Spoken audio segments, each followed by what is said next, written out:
Hey everyone, I hope you're all doing really well. Today I have my 6th update for my 2022 Pan Those Eyeshadows Project Pan. So we're gonna check in on how I'm doing with all of my 6 focus eyeshadows. I have such a blast with this project. It is an amazing way for me to hit pan on as many eyeshadows in my collection as possible. And so far it has been very successful for me over the past few years of focusing on this project. I definitely have my friend Alexi to thank for the concept and idea for this project pan. However, just like many other creators, I have kind of taken this and ran with it and made it into my own kind of version of Pan Those Eyeshadows that works for me, and it is just honestly a blast. I'm so excited to share with you the progress that I've made over this past month, as I honestly always am, because I love talking about different textures and colors of eyeshadow. I love showing the looks that I've created over the past month or so as well, and just chatting about my experiences with the palettes in my own collection. So why don't we just hop on into that? I want to share with you at the top here what my current color story is looking like. So these are the 6 focus shadows that I have been working on for the past month or so. The top 3 shades are ones that have been in the project for a couple of months' time. And then these bottom 3 are all shadows that I had rolled in my last update. So I had kind of reset the project by 50% last update. So it has been such a treat to kind of play with some new colors and new textures. Let's just get on into the progress that I have actually made with these beautiful colors. I've really been able to create some interesting different kinds of looks based on all of these amazing metallics and mattes. It really is a great color story, a great palette to give me quite a bit of diversity, and it has been so much fun. So the top shade that I have here is from my Nabla Soul Blooming palette, a very unfortunately discontinued eyeshadow palette, but one that I really do treasure, and it actually was gifted to me by Alexi, who is the creator of this project. Many years ago, probably about 4 years ago, she gave it to me as a birthday gift. So the shade here is called Bolero. It is a beautiful matte coral shade. And as you can see, I hope you can tell, it does lean very pink as opposed to more of a peachy or orangey kind of coral. And so it makes my looks definitely lean a little bit more on the pinky rosy kind of side, but it is something that I have been really enjoying integrating into many looks with many different other types of eyeshadows, whether it be bronzes, greens, purples as I'm wearing it today. I do have it in the crease. It's just something that I feel like I can wear very frequently. And in fact, previous to today's update, I had worn it already 13 times in this project, and I have worn it an additional 12 times this past month. So I am already up to 25 uses on the shade Bolero. There it is in the palette, and you can see there's an evident dip happening in it. However, I do not yet have pan on it. I think it will still be quite some time for me to actually hit pan on it. It's gonna take me a lot more energy and effort, but I am actually going to continue working on this. I do actually have a rule where if I want to roll something out after 15 uses, if it's something that I don't really feel like I'm enjoying reaching for, it's something that I'm not going to be able to hit pan on or integrate into looks, then I have that option to roll it out after trying it with a concerted effort of 15 uses. However, I have surpassed that. I'm at 25 uses with this one, and I want to keep going. I really want to hit pan on this. I want to make that happen. That would feel so good because this palette does have a few pans in it, and in fact, I did actually hit pan on Philosophy today when I was creating my look for today. It's on my inner corner and the inner portion of my lid. I hit pan on Philosophy because I've been reaching for this palette so often, so I've been using that really frequently. And I just want to see this palette continue to look loved. So even if I don't hit pan on Bolero in the coming month, I definitely will start to see much more dips happening in this palette because I've been thoroughly enjoying reaching for it. And overall, yes, I want to hit pan in this project pan, but I want to also love on the eyeshadows that I have. And every time I roll this palette into this project, I'm reminded how much I adore this palette. So that is really great, and I've been really enjoying this guy. I don't know that I'll hit pan in another 10 or 15 uses. It might take me even longer than that, but I hope that you're excited to see the journey on how long it really does take to hit pan on this. My next focus shade is one that you may not notice that evidently different in the swatches here. However, it is a matte red shade actually. It comes from my e.l.f. and Jkissa To The Rescue palette. This shadow is called Pepper. And as I said, it's a matte red. It has quite a bit of like a brownish kind of base to it, and it is very sheer. I actually swatched it and then I used a brush to kind of swatch on top of it because I find I actually get better pigmentation with a brush on this one than using my finger, which is kind of not usually the case with many eyeshadows in my experience. But that is Pepper right there. Previous to today's update, I had it in for 1 month and I had used it 15 times in that single, well, actually it wasn't a month. I had it in for one update, I should say. I had used it 15 times. I've now reached for an additional 11 times. Today is that 11th use. I have it kind of in the outer portion of my lid and on my lower lash line as well. And this is what it's looking like after 26 total uses in this project. Can you see? Can you see? I have the teeniest, ittiest, bittiest pan in the very, very center right there. I thought it was gonna take me maybe 3 or 4 more uses, but today I was like, I'm gonna pack it on. I'm going to really amp up the red in this look, even though initially I was kind of wanting to just use it as a little bit of a deepening shade. I decided to just go in and make this look a lot more red, and I was able to just hit that tiny, tiny fleck of pan when I was applying it to my lower lash line. So right in the nick of time, I did hit pan after 26 total uses. I've said many times this is not a favorite formula from me, but I have been really enjoying reaching into this palette through this project pan. Ever since I rolled Pepper into this project, I did also hit a bonus pan on Suki, and that is really good. So yeah, I will be rolling this palette out of the project, which feels great, and I'll be rolling something new randomized into this project as well at the end of today's video, so stay tuned for that. This stunning, lively, just fresh green color right here comes from my Juvia's Place The Magic Mini palette. The shade is called Buzo, and it is just an absolute treat to reach for this eyeshadow. We know I love greens, I love metallics, I love full-on impact eyeshadow. I am into it, seriously. I just love it. I love seeing it as a part of the color story for this project.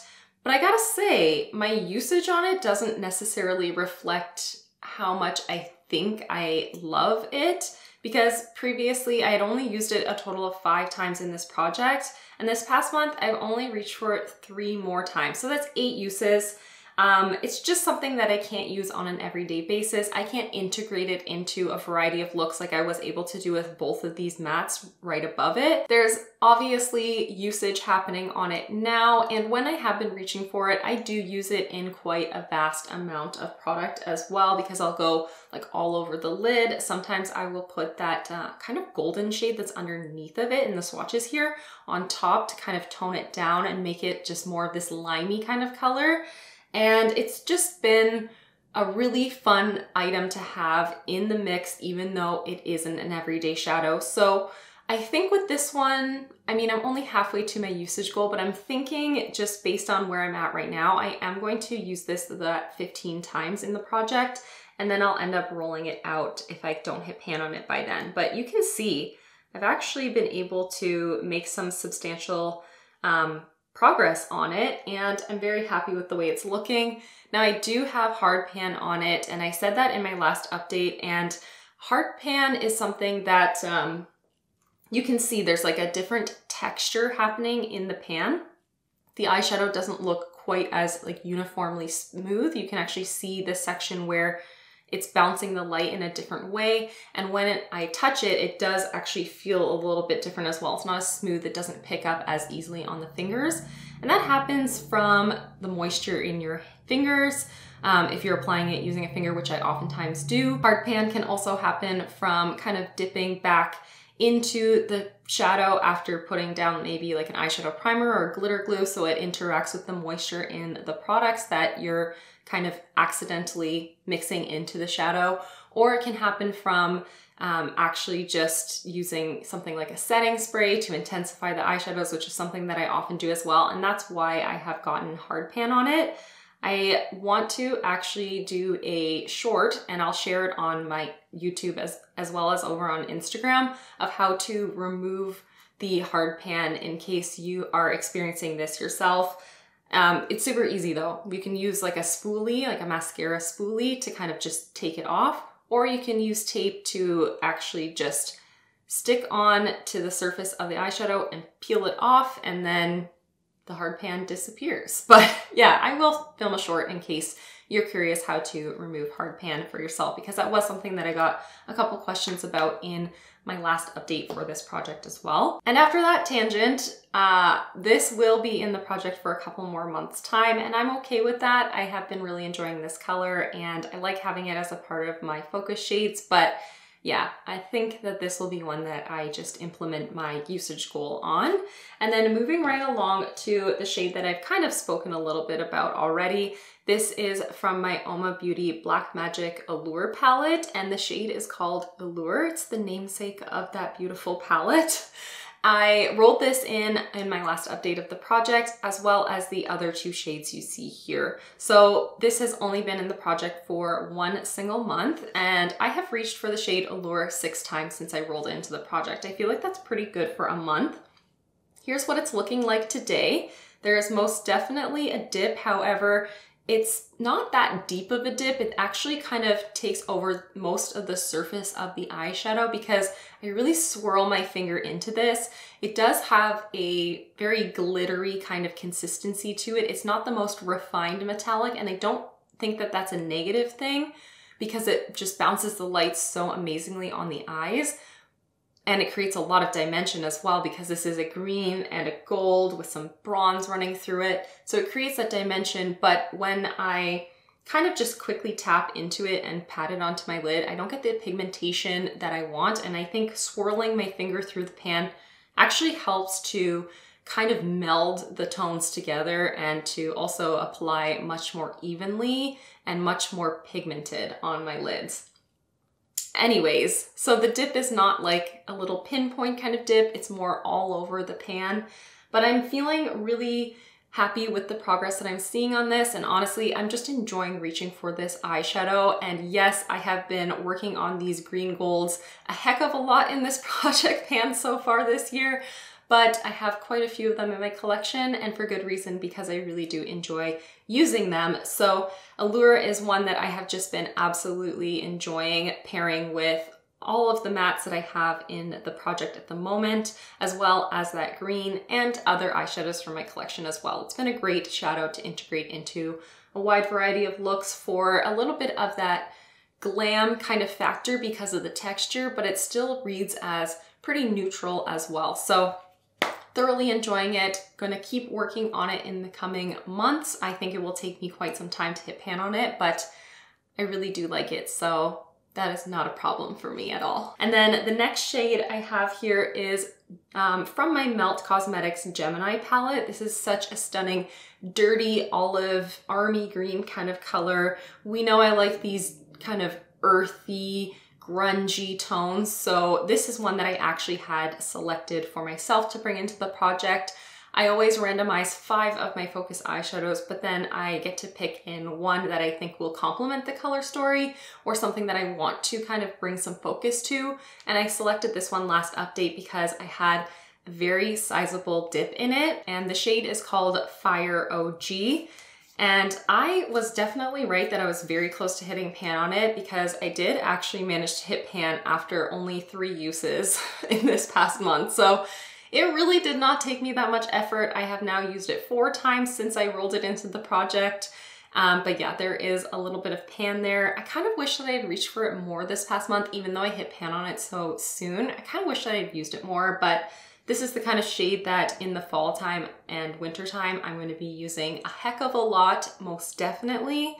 I just really wanted to focus my effort on my other shadows that didn't yet have pan on them. So only 4 uses, but it feels really good to have another pan in my collection. So This will be rolling out of the project, and that means that I will be rolling in another eyeshadow that I get to select in its place as well. So stay tuned for that very shortly. And then the final eyeshadow that I have here is this one from my Fenty Beauty Galaxy palette. Now, last update, I needed to fudge the rules a little bit. I ended up actually randomizing this from the Fenty Beauty Galaxy palette. So if you want to see how I wound up with this, or if you're curious, definitely check out last update. But yeah, just to keep things brief, I just want to kind of move past that. But the shade is called Ultraviolet, I believe. Ultraviolet, yes. The shadow is a purple with a very red kind of undertone to it, so it's very warm as opposed to a cool purple. It also has this kind of smoky base to it, but then on top it has this beautiful dimensional kind of glitter. I don't know if you'll be able to see in the swatch, but it's got like purple and silver and pink kind of running through it right there.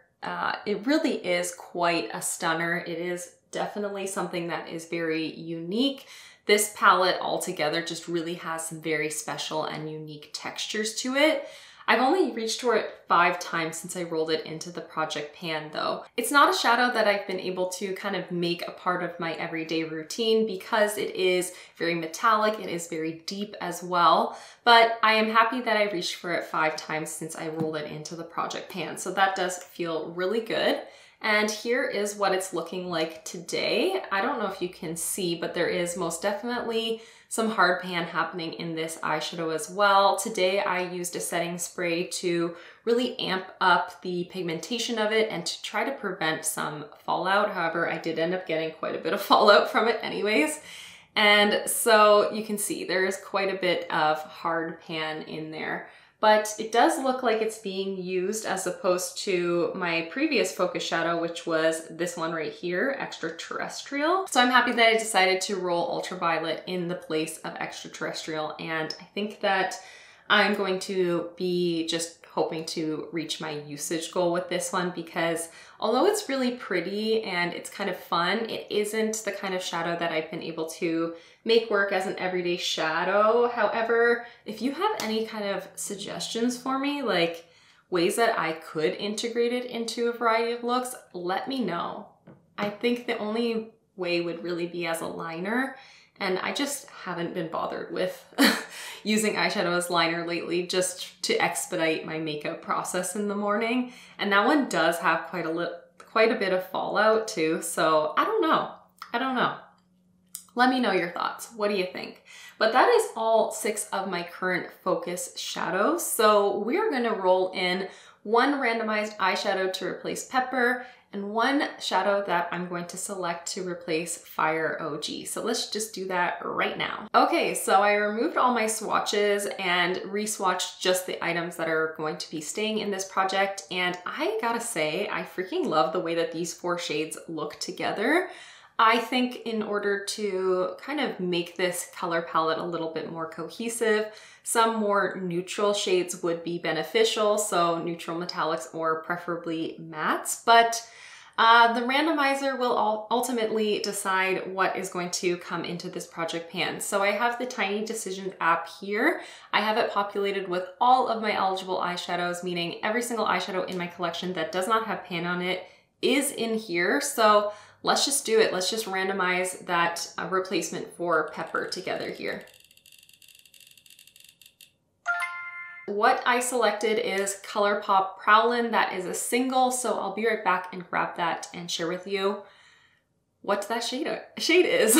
I'm getting tongue-tied. So I know Prowlin comes from my singles. I'm fairly certain, and I think it is a purple metallic. Yeah, it's this one right here. And you know what? I think that's gonna be quite a bit of fun. It's kind of like a light lavender shade. You see it there on my finger. Very, very soft. And it will pair really nicely with that shade right there, Ultraviolet, swatched right above it. This is a very springy looking palette that is gonna be really fun to integrate with even Bolero here, maybe even with the gold, maybe even with the green. Honestly, I think I'm gonna have some serious fun with the shade Prowlin. So there it is right there. That's the status of it right now. It doesn't have much usage on it actually at all. It definitely is gonna take me quite some time if I decide that I actually want to hit pan on it. It may be one of those shades that I do end up just going for my usage goal. However, only time will tell depending on how I'm reaching for this, how I'm integrating this into my looks, but I am excited to add this into the project. And so I do need to decide on what is going to be my 6th and final focus shade for the coming month. I think I do need to pick something that is a matte neutral to balance things out. So I have decided to pull from this palette right here, my Urban Decay Born to Run palette. This is one that is in this project on a very frequent basis, but it hasn't been in the last couple months. So yeah, I'm gonna focus on one of the mattes from here because this palette is pretty neutral. It does have some pops of color, but it does have a really good balance of neutrals that I can dip into, as well as shades that I think will pair really well with all of these other 5 focus shadows. So I'm gonna work on this shade right here called Riff. It is a warm kind of saddle tan brown shade, and I think it would pair beautifully with primarily the greens and the green gold, but it is something that I think I can actually just wear pretty often, even if I don't want to necessarily use a lot of my focus shadows in a look. I can just throw this into the crease with any other neutral from this palette or any of my other eyeshadow palettes, and I think that it would be something great to focus on. Considering the age of this palette, it doesn't look that well used. There is not that obvious of a dip, but there is some usage happening on it. And I'd like to remedy that. I'd like to make it look a little bit more used. However, I will say it is very densely packed, so it is going to be something that is very difficult. I imagine that this is going to be something quite comparable to how Bolero is going to surpass 30, even more than 30 uses. I think that's going to be the case with Riff as well. So I'm in it possibly for the long haul, but overall that would mean that I will reach into this palette a lot more, and that will be great. So yeah, that's what I'm gonna do. Not sure it's the best decision, but it's definitely not the worst decision either. So that is everything. This is all 6 of my now focus shadows. I think this is a beautiful looking color story. Definitely gives me a lot of variety, and I'm curious to hear what kind of ways you would wear these. Let me know maybe color combinations that you'd like to see, things that you would do with these, how you would make them all work. But yeah, that is everything for today's update. Thank you so much for watching and for hanging out with me. And yeah, I'll see you in the next one. Bye everyone.